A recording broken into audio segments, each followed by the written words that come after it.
வணக்கம் இடமலம் நேயர்களே. தொடர்ந்து ஒவ்வொரு நாளும் பார்த்தீங்கன்னா, பல பேர் பிறந்துட்டு தான் இருக்காங்க, இறந்துட்டு தான் இருக்காங்க. அதில திரையில ஒருத்தவங்க தோன்றியிருக்காங்க அப்படின்னா, நம்ம அவங்க கூட ஒரு ஸ்பெஷல் ரிலேஷன்ஷிப் வச்சிருப்போம். அந்த வகையில இன்னைக்கு ரோபோ சங்கர் அவருடைய மறைவை பத்தி முழுக்க முழுக்க செய்திகளா இருக்கு. இந்த நேரத்தில வந்து பார்த்தீங்கன்னா, அவருக்கு ஒரு ஆழ்ந்த இரங்கல் அவங்க குடும்பத்துக்கு தெரிவிச்சுட்டு, அத மட்டும் இல்லாம தமிழ்நாட்டில நடந்துட்டு இருக்க விசித்திரமான சில விஷயங்கள் பத்தி வந்து கேள்விகள் எனக்கு கிஷோர் கே. சாமி கிட்ட இருக்கு. வணக்கம். வணக்கம்.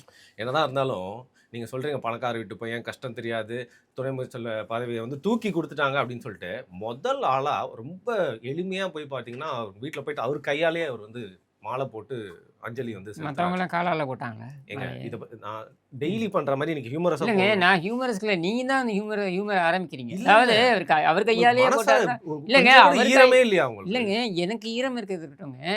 உங்களுக்கு கொஞ்சமாவது இது இருந்தா புத்தி நீங்க இருக்கான்னு சொல்றீங்கல்ல. இல்ல கேட்கிறீங்களா? அது எனக்கு இல்ல தெரியாது. எதார்த்தமா நானா சொல்ல ஓப்பனா மாட்டேன். பேசிடலாம். ஆ.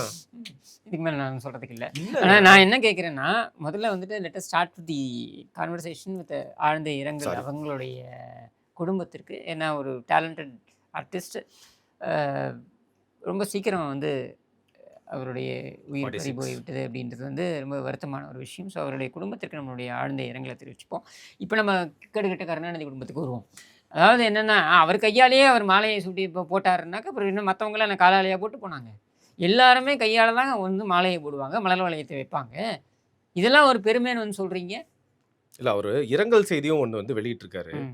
பார்த்தீங்கன்னா, ட்விட்டர் தளத்தில பல பேர் வெளியிட்டிருக்காங்க. முதல்ல சரி. வந்து ஆ உதயநிதி ஸ்டாலின் அவர்லேருந்து வந்து ஸ்டார்ட் ம். பண்ணுவோம். நல்லதுலேருந்து ஸ்டார்ட் பண்ணக்கூடாதுன்னு வச்சுருக்கீங்க. ஏங்க, இப்ப ம். இன்னைக்கு நடந்தத பத்தி தாங்க என்னால பேச ஏதாவது முடியும். தரித்திரத்துலேருந்து தான் ஸ்டார்ட் பண்ணணும்னு வச்சா என்ன பண்ண முடியும்? திரைக்கலைஞர் சகோதரர் ரோபோ சங்கர் அவர்கள் மறைவுற்றார் என்ற செய்தி அறிந்து வருந்துகிறோம். ம். அவர்களது இல்லத்தில் வைக்கப்பட்டிருந்த ரோபோ சங்கர் அவர்களின் திருவுடலுக்கு மாலை அணிவித்து மரியாதை செலுத்தினோம். மேடை கலைஞனாக வாழ்க்கை பயணத்தை தொடங்கி சின்ன திரையில் சாதித்து திரைத்துறையில் தனது யதார்த்த நகைச்சுவையால் தமிழ் மக்களை மகிழ்வித்தார் சகோதரர் ரோபோ சங்கர். அவர் இணைந்து வாடும் குடும்பத்துக்கு வந்து. அதாவது ஒருத்தன் வந்து படிப்படியா முன்னேறி வந்திருக்கான். உடனே வந்து அந்த இடத்துல உட்காரல அப்படிங்கிறத அத ஐடென்டிஃபை பண்ணி அவர் வந்து மனசுல அவராவது இருந்து எழுதியிருக்காரு. வந்திருக்காரு. படிப்படியா வர்றத பத்தி யார் பேசுறதுன்னு ஒரு ஒரு தராதரம் இல்லையா? ஏன்? என்ன அ படி எங்கால் மிதிக்கல சொல்லுங்க. அது எனக்கு தெரியாது. அதாவது யார் யார் வாசப்படிய மிதிச்சாருன்றது எனக்கு தெரியாது. சரியா? முன்னேற்றத்தின் அந்த படிங்க. அ மாடி படிக்கு ஏறுற அ மாரி நீங்க புரிஞ்சுக்கணும் அத. அதுதான் சொல்றேங்க. அது எங்கெங்க ஏறுனாருன்றதெல்லாம் எனக்கு தெரியுமா?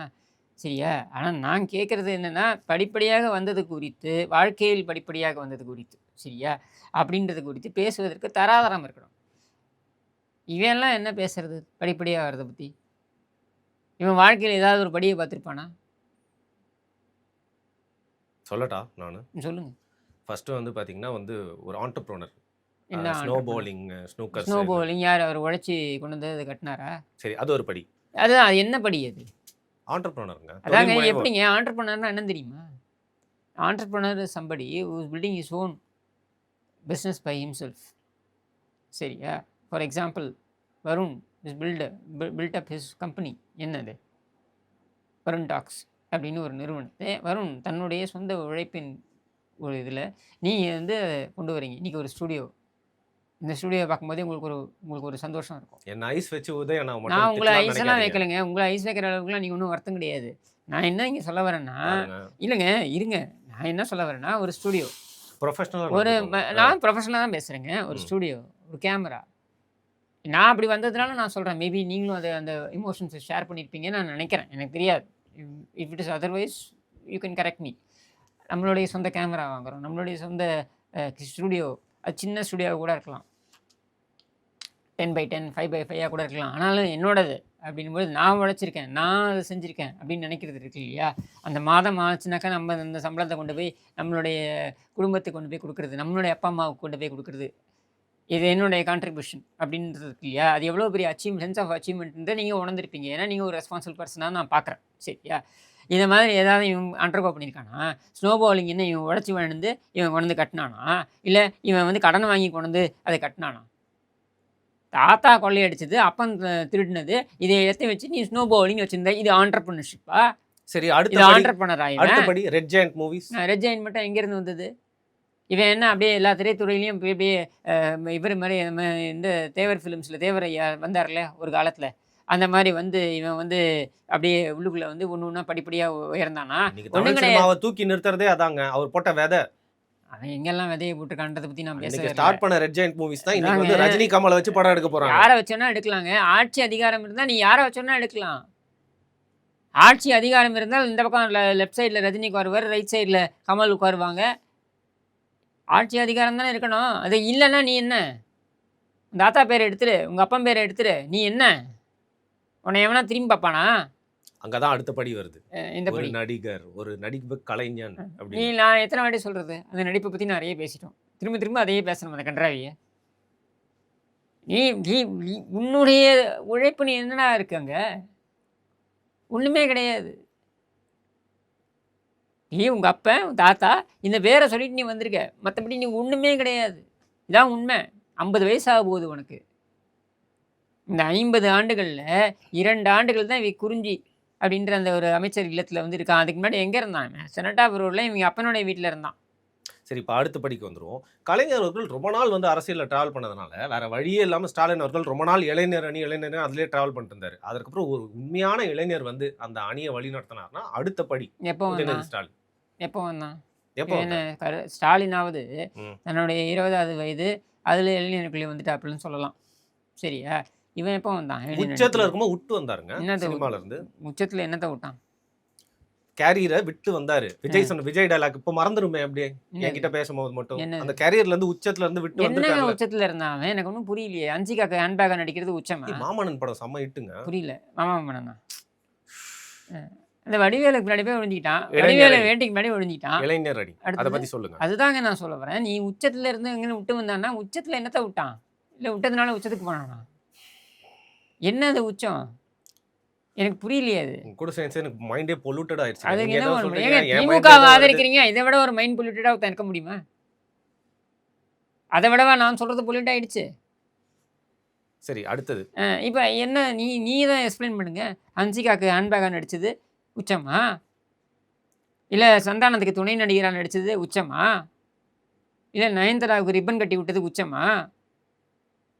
இதெல்லாம் தான் அவன் உச்ச நடிகன்னு காமிக்கிறதுக்கு நீ கொண்டு வர உதாரணங்களா? இப்போ வேற என்ன? வடிவேலு வேட்டைக்கு முன்னாடி ஒழிஞ்சிக்கிட்டது உச்சமா?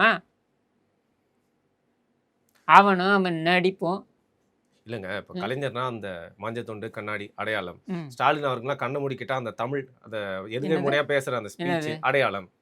உதயநிதினா அந்த என்ன டிஷர்ட் அது போட்டுட்டு எதுகை முனை? கால என்ன வச்ச டிஷர்ட் போட்டு இளைஞர் அணி அந்த வழி நடத்துறது அடையாளம். கண்ணு என்ன முன்னாடி என்ன நிக்கும். டிஷர்ட் போட்டுட்டு? எனக்கு ஒன்றும் புரியலையே. என்ன வழி ஒரு நடத்திட்டான்? Simple modern politician. என்ன சிம்பிள் மாடர்ன் பொலிட்டிஷியன். இந்த டிஷர்ட் விலை எவ்வளோ தெரியுமா? தெரியாது 50,000. ஏங்க அந்த வெள்ளை சட்டையாங்க? அந்த டிஷர்ட் ஆமாம். வெள்ளை சட்டை இல்லைங்க. அது டிஷர்ட் ஒன்று போட்டிருக்கான் பாருங்க. ஆ. கிறுக்கு பைய மாதிரி இப்போ ஜனாதிபதி வந்தால் கூட போய் நிற்கிறான். அப்படி அதை மாட்டிக்கிட்டே போயிட்டு வெக்கம் மானம் இல்லாமல் அவன் அவன் அவன் பார்த்தீங்கன்னா அந்த டிஷர்ட் மட்டும் 40,000 40,000 50,000 10,000 குறைச்சிட்டீங்க. 50,000 50,000. அவன் போட்டிருக்க செருப்பு 80,000 1,00,000. என்ன பெரிய அப்படியே எளிமையாக இருந்துட்டான் அவன். இவன் வர கார் 2.5 கோடி ரூபாய். சரி, இது ஏதாவது இவன் உழைச்சி வாங்கினான்னா இவன் உழைச்சி வாங்கினான்னா நான் வயிற்றுச்சலில் பேசலைன்னு சொல்லலாம். சரியா? இவன் உழைச்சே வாங்கலை. திருட்டு பணம், திருட்டு ராஸ்கல். இது என்ன பெரிய இவன் பெரிய சாதிச்சுட்டான் அப்படின்னு வந்து என்கிட்ட வந்து நீங்கள் வந்து சொல்கிறீங்க, இந்த நீட்டி படியை முழங்குறீங்க. விட்டுறலாம். அடுத்த படிகளை பத்தி பேசினா எதுவுமே உங்ககிட்ட இருந்து அவர் சார்ந்து வரப்போறது இல்ல சாதகமா. வராது, செருப்படி தான் வரும். சரி, நீங்க இப்போ கொஞ்சம் சீரியஸா தமிழ் புலமை பெற்றவர். நீங்க நிறைய விஷயங்கள் படிப்பீங்க. ஆங்கிலம், தமிழ். எனக்கு புலமையெல்லாம் ஒன்றும் இல்லைங்க, என்னோட பெற்றவர்னு வச்சுக்கிறேன். அந்த தமிழ் புலமை பெற்றவர். ஓகே, நான் பெற்றவரே கிடையாது. தமிழ் புலமையெல்லாம் நான் பெறல. சரி, இப்போ உங்களுக்கு புரியுறத சொல்லுங்க. சரியா? கமலஹாசன் வந்து பாத்தீங்கன்னா ஒரு இரங்கல் செய்தி ஒன்று போட்டிருக்காருங்க. நேத்திலேருந்து இப்போ உங்களை மீட் பண்ணணும்னு கேட்கலாம்னு நினைச்சேன். எனக்கு புரியல. அது 4-5 வாட்டி படிச்சுட்டேன். சாட் ஜிபிடி போட்டேன். லைட்டா அப்படியே சுத்தி சம்திங் இஸ் ராங் அப்படின்னு வந்துருச்சு. ரோபோ சங்கர், ரோபோ புனைப்பெயர் தான். என் அகராதியில் நீ மனிதன் ஆதலால் என் தம்பி போதலால் மட்டும் என்னை விட்டு நீங்கினது போதலால் மட்டும் என்னை விட்டு நீங்கி விடுவாயா நீ? உன் வேலை நீ போனாய், என் வேலை நான் தங்கிட்டேன். நாளைய எமக்கென்ன நீ விட்டு சென்றால் நாளை நமதே. உன் வயிறு ஆனது வீங்கி. புரியாமலே இருக்கட்டும். இல்ல என்ன சொல்ல வர? அதனால் உன் உயிர் போகாமல் இருக்குமா நீங்கி அப்படின்னு சொல்ல வேண்டியதுதான். அப்படியே எப்படி வளைச்சி வளைச்சி பேச வேண்டியதுதான். நிஜமா புரியலையா உங்களுக்கும்? இல்லைங்க, எனக்கு நான் ஏன் புரிய ட்ரை பண்ணணும்? இதெல்லாம் இந்த கருமத்தையெல்லாம் நான் ஏன் புரிய ட்ரை பண்ணணும்? அதாவது சிலர் அறிவாளியாகவே இருப்பார்கள், சிலர் தன்னை அறிவாளி என்று காட்டிக்கொள்வதற்கு முயற்சிப்பார்கள். அது 2வது ரகம் தான் கமலஹாசன். சரியா? தனக்கு அறிவு இருக்கிறது என்பதை உலகத்துக்கு பறைசாற்றுகிறேன் பேர் வழி என்று இந்த மாதிரி எல்லாம் வந்து வளைச்சி வளைச்சி பேசுறது. சரி, இப்போ கடைசியாக ஒரு ஸ்பெஷல் ஐட்டம் இருக்குது, அதை பற்றி கொஞ்சம் சொல்லுங்கள். பெரிய சவுறு கேட்டே வந்து பார்த்தீங்கன்னா, ஜெயலலிதா அவர்களோட கேட்டு தான் வந்து ரொம்ப பெருசுன்னு சொல்லுவாங்க. வால்ஸ் தான் பெருசுன்னுவாங்க. இது அதோட பெருசு. காஷ்மீரினா டிரைவ் அப்படிங்கிற இடத்துல நீலாங்கரையில விஜயோட வீடு எதுன்னா எல்லாருக்குமே தெரியும். தூத்துக்குடியிலருந்து வந்து அந்த கேட் முன்னாடி ஒரு செல்ஃபி ஸ்டாலினோட எடுத்துட்டு வீட்டு கேட்ட பார்த்துருக்கீங்களா? செனட் ஆஃப் ரோட்ல. நான் ஏங்க அங்க போணும்? அது தெரியும். 12 மணிக்கு நீங்க எதுக்கு சுடுகாட்டுக்கு போறீங்க? ஆனா நான் கேட்கறது என்னன்னா, ஸ்டாலினோட வீட போய் ஒரு வாட்டி பாருங்க. செனட் ஆஃப் ரோட்ல. விஷயம் என்னன்னே சொல்ல விட அதுதான் மாட்டேங்கிறீங்க. அவ்வளோ பெரிய கேட்டு தான் அங்கேயும். சரியா? ஏதோ செல்வி ஜெயலலிதா அட்லீஸ்ட் செல்வி ஜெயலலிதா, விஜயாவது அவிங்க சொந்த பணத்துல உழைச்சு வாங்கி கட்டுனாங்க. இவன் எல்லாம் திருட்டு பணம் தான். ஸ்டாலின் ஏதாவது உழைச்சு பார்த்துருக்கீங்களா? செனட் ஆஃப் ரோட்ல உனக்கு எப்படியா வீடு வந்துச்சு? 6 கோடி ரூபாய், 7 கோடி ரூபாய்ன்னு கணக்கு காமிச்சிருக்கீங்க. அது யாரு? அவை யாரோ தெரிஞ்சவங்களுடைய யாரு? அவர்கள் நண்பர்களுடைய பெயர்ல ஒரு ட்ரஸ்ட்ல இது வாங்கப்பட்ட வீடு திருப்பி இவங்க பேருக்கு வந்துச்சு. எப்படி வந்துச்சு? யாருக்கும் தெரியாது. இன்னைக்கு யார் பேர்ல அது இருக்கு? உதவாநிதி பேர்ல இருக்கு. சரியா? எங்க உதவாநிதி உழைச்சிருக்கானா? ஸ்டாலின் உழைச்சிருக்காப்லையா? இவங்கெல்லாம் எங்கேயாவது வேலைக்கு போய் பார்த்துருக்கீங்களா? எதுவுமே கிடையாது. எங்கேருந்து வந்துச்சு உனக்கு வீடு?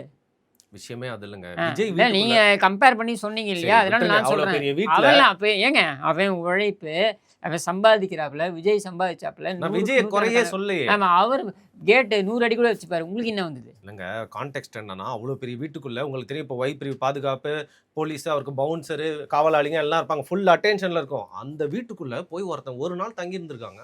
அது அப்புறம் கண்டுபிடிச்சிருக்கான். மாடியில போய் உட்கார்ந்துருக்கான். அதாவது ஒரு அதிகப்படியான ரசிகர்கள் கொண்ட நபர்கள் இருக்காங்க இல்லையா? இவங்களுக்கு வந்து இந்த பிரச்சனை நெறைய இருக்கும். ம். உலகளாவிய அளவிலே நீங்க எடுத்தீங்கன்னாக்க, இந்த மாரி நெறைய பின்பற்றாளர்கள் கொண்ட நபர்கள். ம். உதாரணத்துக்கு மைக்கேல் ஜாக்சன் எடுத்துக்குவோம். ம். ம். ம். இன்னும் நெறைய பேர் அவங்களுடைய அந்த இந்த நெவர் ரான்ச்சுன்னு இருக்கும்னு நெனைக்கிறேன். நெதர்லாண்ட். ஆமா. Neverland ranch. அது பார்த்தீங்கன்னா, அது ஏறி குதிச்சு அது வந்து எலக்ட்ரிஃபை பண்ணியிருப்பாங்க. இருந்தாலும் ஏறி குதிச்சு மேல போய் உள்ள போய் வரதுக்கு ட்ரை பண்ண ஆளுங்கலாம் இருக்காங்க. சரி. சரியா? இவங்க எலிசபெத் மகாராணி ம். மறைந்த எலிசபெத் மகாராணி இருந்தாங்க இல்லையா? அவங்களுடைய பக்கிங்ஹாம் பேலஸ்க்குள்ள ஒருத்தன் நுழைஞ்சிட்டான். ம். நுழைஞ்சு என்னன்னா, அவங்களுடைய அந்த ராணியோடைய அது சேம்பருக்குள்ளே போயிட்டான். சேம்பருக்குள்ள போய் பெட்ரூம் கிட்ட போயிட்டான். அடப்பாவி! உள்ள போயிட்டு அவன் தூங்கிட்டு இருக்கான். எழுந்து பார்த்தா இவன் உட்காந்துருக்கான். இவனுக்கு ஷாக்கு. பிலிப் வந்து பார்த்திருந்தாருன்னா என்ன நினைச்சிருப்பாரு? அதுதான் சொல்றேன். ஷாக்கு. ஏன்னா சரியா? பிலிப் வந்து பார்த்து தான் நினைச்சிருப்பான் இவன் திமுக காரனா இருந்திருப்பானோ அப்படின்னு. சரியா? அப்ப அவர் வந்து அவன் உடனே இங்கிலாந்துக்கும் திமுக காரனுக்கும் இல்லங்க என்னங்க எல்லாம் சம்மந்தம்? சம்மந்தப்படுத்துவோம். திமுக காரன் எல்லா இடத்துலயும் இருப்பாங்க. உலகளாவிய எல்லாம் பரவி இருப்பாங்க. அயலக அணியா இருக்கலாம். நமக்கு என்ன தெரியும்? விட்டுருங்க. வாங்க. சரியா? அப்புறம் என்னாச்சு? அப்போ இவன் வந்து என்னன்னா, இவன் வந்து அங்க உள்ள வந்து ராணியோட பேசிக்கிட்டு இருக்கான். பேசிட்டு காஃபி, கீஃபிலாம் குடுத்து, அதுக்கப்புறம் வெளில அனுப்பி வைக்கிறாங்க. இது நடந்தது தான். சரியா? ஸோ இல்லங்க. இது வந்து வெடிகுண்டு நிபுணர்கள்லாம் வந்து சோதனை நடத்துறாங்க. ம். எனக்கு இதுல இன்னொருத்தன் ஒரு தியரிய கிளப்புறான். திமுக தான் ஒரு ஆள போட்டு, அங்க அவன போட்டோம்னா நம்ம ஆள ஒருத்தன் உள்ள இறங்கணும்டா அப்படிங்கிற மாரி அனுப்பியிருக்கான். அவரு பார்த்தா ஏதோ ஏங்க மனநலம் சரியில்லாதவரா. திமுக போயிருந்தான்னாக்க, அவன் வந்து ஒரு நாள் ஃபுல்லா சும்மா உட்காந்துருப்பானா அங்க? விஜய் வீட்ல பாதி இருந்திருக்காது. சரியா? ஓகே. அப்படி வரீங்க ஷூட்டிங் நீங்க. ஆமா. என்ன கழகத்த நீங்க என்ன கழக கண்மணிய நீங்க என்ன அவ்வளவு குறைச்சு எடை போட்டுருவீங்களா? சாதாரண குடிசைக்குள்ள பூந்தாலே அவன் மண்பானையிலேருந்து எதையும் விட மாட்டான். இதுல அவன் விஜய் வீட்டுக்குள்ள பூந்தான்னா சும்மா விடுவானா? சரி இன்னொரு சைடு. விஜய் ம். சைடுல இருந்து யாரோ ஒருத்தர் இந்த மாரி உள்ள விட்டுட்டு ஒரு பப்ளிசிட்டிக்காக இது மாரி பண்றாங்களா? அப்படின்னு ஒரு பார்வை இருக்கே. அது என்ன நினைக்கிறீங்க? இதெல்லாம் வந்து உத்தரவு ஒண்ணு சொல்லிட்டே இருக்கலாம். ம். சரியா? ம். இது மாரி நெறைய விஷயங்கள் நடந்திருக்கின்றன. எனக்கு தெரிஞ்சு ம். இது மாரி தான் வந்து கருணாநிதி ம். அவரு இது மாரி வேலைய நெறைய பண்ணுவாரு. என்னன்னா ஒரு பரபரப்ப இது பண்ண அப்பல்லாம் வந்து சோசியல் மீடியாலாம் கிடையாது. சரி, சரி. ம். ம். அப்ப என்ன பண்ணுவாங்க, இந்த பஸ் இருக்கு பாருங்க. இந்த பஸ்ஸுக்கு பின்னால வந்துட்டு சாக்பீஸ்ல அ. அ. கலைஞர் மரணம் அப்படின்னு ஐய்யய்யோ! எழுதிருவான். என்னங்க இது? இல்லங்க எழுதிருவான். அதான் செத்து போயிட்டாரு. அதான் அப்புறம் என்ன? டாய்லெட்ல மேத்ஸ் கலைஞர் டீச்சர் புத்தி மரணம். எழுதுறவன். அதே புத்தி. ஆமா. சரியா? அவன் எழுதிட்டு அவர் 5 பஸ்ஸில் எழுதிட்டான்னு வைங்களேன். எல்லா இடத்துலயும் ஏய் ஏய் ஏய் கலைஞர் போயிட்டாரு. ஏய் ஏய்ன்னு போய் எல்லா கடையெல்லாம் போட்டு அடிச்சு இப்படியே ஒரு 20 வருஷம் இந்த மாரி நடந்திருக்கு ஃபுல்லா. ஆனா அவர் வந்து உயிரோடயே இருந்திருக்காரு ஃபுல்லா. 20 வருஷம் இல்லைங்க. ம். நான் தான் சொன்னேன். நான் எனக்கு தெரிஞ்சு ஒரு 5ஆம் கிளாஸ்லேருந்து நான் பார்த்துக்கிட்டு இருக்கேன். சரியா? அவர் உடனே பயங்கரமா வந்தோடனே அப்புறம் வந்து பார்த்தீங்கன்னா, சாயங்காலம் அவர்ட்டேருந்து ஒரு அறிக்கை. அப்போல்லாம் சோஷியல் மீடியா கிடையாது. பிரேக்கிங் நியூஸ்லாம் கிடையாது. அவர்ட்டேருந்து சோஷியல் இது வரும். ம். ம். அறிக்கை. அறிக்கை ஒண்ணு வரும். என்ன அறிக்கைன்னு பார்த்தீங்கன்னா, இந்த மாரி யாரோ ஷமிகள் இது மாரி செய்து விட்டார்கள் அப்படின்ட்டு. உடன்பிறப்பே உளுத்தம் பிறப்பே நான் உன்னை விட்டு சென்று விடுவேனா? அப்படி இப்படின்னு. உன்னை சக்கையா புழிஞ்சிட்டு தான் நான் விடுவேன். அவ்வளோ சீக்கிரம் நான் விடுவேனா? அப்படின்றத அவர் சொல்றாரு. சரியா? சரி. இப்ப இது யார்ரா பண்ணியிருப்பாங்கன்னா, இவங்களே தான் பண்ணியிருக்கிறது. 2 காரணத்திற்காக. ஒண்ணு என்னன்னா, தான் இருப்பதை காட்டிக்கொள்ள வேண்டும். கருணாநிதி ஒரு ஜீவன் இருக்குன்றது எப்படி புரியும்? அவர் எம்ஜிஆர் கோல வச்சுட்டு இருக்காரு. ஏன்னா எப்படி தெரியும்? அப்ப தான் இருப்பை காட்டிக்கொள்வதற்காக செய்யக்கூடியது. இன்னொன்னு என்னன்னா, இப்படி செத்து போயிட்டார், செத்து போயிட்டாருன்னா ஆயுள் கூடிக்கிட்டே இருக்கும் அப்படின்னு ஒரு நம்பிக்கையா கூட இருக்கலாம். இதெல்லாம் பகுத்தறிவு பாசறையில வரக்கூடியது தானே. எதுக்கு நான் இத சொல்றேன் அப்படின்னா, இந்த மாதிரி ந பப்ளிசிட்டிக்காக பண்ணக்கூடியவங்களும் இருக்காங்க. ஆனா விஜய் இப்படி பப்ளிசிட்டிக்காக இத செய்திருப்பாரா அப்படின்றதுல எனக்கு சந்தேகம் இருக்கு. ஏன்னா உண்மையாவே இந்த மாதிரி கேரக்டர்ஸ் நெறைய பேர் இருப்பாங்க. எல்லாருக்குமே இருந்திருக்காங்க. இப்போ புரட்சித்தலைவர் எம்ஜிஆர் எடுத்துக்கிட்டிங்கனாக்க, அவர் வந்து அ அமெரிக்காவிலேருந்து சிகிச்சை முடிச்சுட்டு வரும்பொழுது, "நீ அவர் என் தலைவன் வந்துட்டு இரட்டை விரலை காண்பித்தார் என்றால், என் கைகளில் இருக்கக்கூடிய அத்தனை விரல்களையும் வெட்டிக் கொள்கிறேன்." அப்படின்னு அடப்பாவி! வேண்டிக்கிட்டவன்லாம் இருக்காங்க. ம். அவர் ஏர்போர்ட்ல வந்து அவர் இரட்டை விரல காண்பித்த உடனேயே போய் தன்னுடைய இதெல்லாம் வெட்டி காணிக்கையா போட்டவன்லாம் இருக்கான். சரியா? இந்த மாரி நெறைய கேரக்டர்ஸ் இருக்காங்க. எனக்கு தெரிஞ்சு ஒரு 15 ஆண்டுகளுக்கு முன்னர் வரைக்கும் 15, 20 ஆண்டுகளுக்கு முன்னாடி வரைக்கும் இந்த ஜாஃபர் கான் பெட்ல ஒருத்தர் இருப்பாரு. இவ்ளோ தலைமுடி வச்சிருந்தாரு. ம். அவர் என்ன நம்பிக்கிட்டு இருந்தாருன்னா, எம்ஜிஆர் என்பவர் அவருடைய தலைவர் எம்ஜிஆர், புரட்சித் தலைவர் எம்ஜிஆர். அவர் இன்னும் உயிரோட தான் இருக்காரு. ஆள மாத்திட்டாங்க அமெரிக்கால. வேற ஆள இங்க அனுப்பிட்டாங்க. அவர் தான் இறந்துட்டாரு. இவர் வந்து அங்க இன்னும் அமெரிக்கால தான் இருக்காரு. என் தலைவன் இன்னும் இருக்காப்புல. என் தலைவன் வரும்போது தான் நான் முடி வெட்டுவேன்னு அப்படியே இருந்தாப்புல. உங்கள சரியா? மாரி திமுக ஆட்சியிலிருந்து போனா தான் முடி வெட்டுன்னு இருக்கீங்களே, அந்த மாரி. இல்ல ம். திமுக ஆட்சியிலேருந்து போனா தான் அதாவது இவர்கள் வந்து எப்ப இந்த சிறைச்சாலையில வைத்து எனக்கு வந்து பிரச்சனை குடுத்தாங்களோ, அந்த சிறைச்சாலையிலேருந்து ஆரம்பித்து இதுக்கும் ஒரு முடிவு வரும் அப்படின்றதுக்காக நான் காத்திருக்கேன். ஆனா, அவங்க அப்படி இல்ல. அவன் மூட நம்பிக்கையில. ஓகே. சரியா? இங்க அப்படி இல்ல. அப்படி கிடையாது. திமுகவுக்கு ஓட்டு போடுறது தான் மூட நம்பிக்கை. திமுகவ வீட்டுக்கு அனுப்பணும்னு நினைக்கிறது வந்து நல்லெண்ண நம்பிக்கை. ஸோ இந்த சரியா? மாரி நபர்கள் இருப்பாங்க, கிரேசி பீப்பிள் அப்படிங்கிறீங்க.